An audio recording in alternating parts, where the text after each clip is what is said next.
Bienvenue. Aujourd'hui, on va s'intéresser au potentiel de revenus en bioinformatique.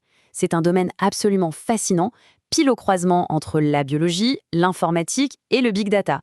C'est un secteur qui explose. Alors, voyons un peu ce qu'une carrière dans ce domaine peut vraiment rapporter. Alors, pour commencer, un bioinformaticien, concrètement, ça fait quoi? Eh bien, ce n'est pas juste un scientifique, ni juste un programmeur. C'est un peu un hybride. C'est la personne qui va discuter avec les biologistes pour bien comprendre leurs problèmes et qui va ensuite créer des solutions informatiques basées sur les données pour les résoudre. C'est un vrai rôle de traducteur de pont entre ces deux mondes. Bon, on en vient à la question que tout le monde se pose, évidemment. Combien ça paye? Quel est le potentiel de gain? Allez, allons droit au but. Et voilà le chiffre. 159 325 $. Ça, c'est le salaire médian dans le secteur de la biotech et de la pharma aux États-Unis. C'est un chiffre de départ qui claque, on est d'accord, et qui montre à quel point ces compétences sont valorisées. Mais attention, ce n'est qu'une partie de l'histoire. Ok, pour bien comprendre d'où vient ce chiffre, voilà notre feuille de route. On va décortiquer l'équation du salaire, on fera un petit tour du monde des paies, on va comparer l'industrie et le monde académique, et puis on essaiera de voir à quoi ressemble l'avenir de ce domaine. Allez, on attaque avec l'équation salariale. Parce qu'un salaire, ce n'est jamais un seul chiffre fixe. Non, c'est plutôt une combinaison de plusieurs facteurs vraiment importants. Le premier facteur, et le plus logique, c'est l'expérience. Aux États-Unis, un profil junior peut démarrer autour de 79 000 $, ce qui est déjà très bien.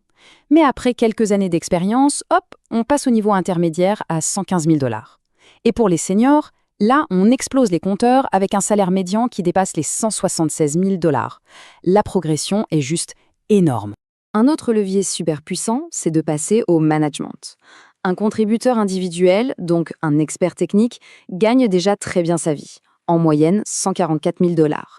Mais dès qu'il passe manager, boum, on saute à près de 198 000 $. C'est une augmentation de 37%. Clairement, gérer des équipes et des projets, ça paye. Et les diplômes dans tout ça. C'est super intéressant. Si on regarde au Royaume-Uni, 82% des offres demandent au minimum une licence. C'est la base. Mais là où ça devient parlant, c'est que 43% de ces offres recherchent un doctorat et 36% un master. Donc même si on peut entrer dans le domaine, pour aller chercher les postes les plus pointus et les mieux payés, un diplôme avancé, c'est un véritable atout.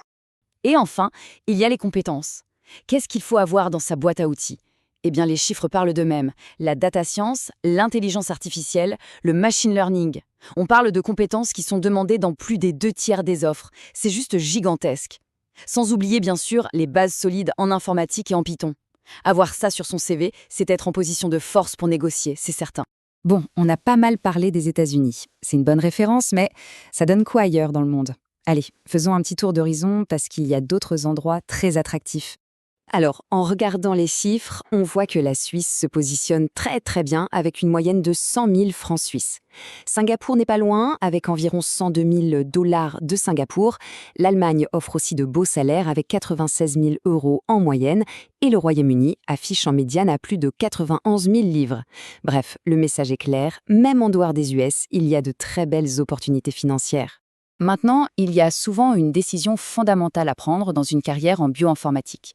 Est-ce qu'on choisit le secteur privé, l'industrie, ou est-ce qu'on reste dans le monde de la recherche académique? C'est vraiment deux voies, deux philosophies très différentes. D'un côté, on a le monde universitaire. Là, le but du jeu, c'est la recherche fondamentale, la publication d'articles, la recherche de financement. C'est un univers de découverte pure, mais avec une rémunération souvent plus modeste. Et de l'autre côté, on a l'industrie. Là, les objectifs sont commerciaux. On développe des produits, on aide à la conception de médicaments, on analyse des données pour des applications concrètes. Le rythme est différent et le salaire est généralement beaucoup plus élevé. Et ce témoignage, il est parfait pour illustrer la différence. C'est une personne qui explique « Je viens d'avoir une offre dans l'industrie à 90 000 $ plus les avantages, alors qu'en ce moment, je gagne 45 000 dans le monde académique en travaillant 55 heures par semaine. » Le calcul est vite fait, non? Le salaire a tout simplement doublé. Ça montre de manière très concrète le fossé financier entre ces deux mondes. Bon, on a vu pas mal de choses. Si on devait résumer tout ça et se projeter un peu, qu'est-ce qu'il faudrait vraiment garder en tête? Faisons le point. En résumé, premièrement, la bioinformatique, c'est un domaine qui paye très bien, surtout aux États-Unis, mais aussi dans d'autres grands hubs comme la Suisse ou Singapour. Deuxièmement, pour maximiser son salaire, les 3 leviers principaux sont l'expérience, le passage au management et la maîtrise des compétences en IA et machine learning. Et enfin, troisièmement, il faut être conscient que l'industrie offre une rémunération bien supérieure à celle du monde académique. Et pour conclure, on va se laisser avec une question qui ouvre un peu la perspective. La biologie est en train de devenir, au fond, une science des données. Donc la vraie question aujourd'hui, ce n'est plus de savoir si les ordinateurs sont utiles, mais plutôt de se demander d'où viendra la prochaine grande percée, la prochaine révolution. Est-ce qu'elle viendra d'une paillasse dans un laboratoire ou d'un algorithme qui tourne sur un ordinateur ? L'avenir de la bioinformatique, il se trouve sans doute dans la réponse à cette question.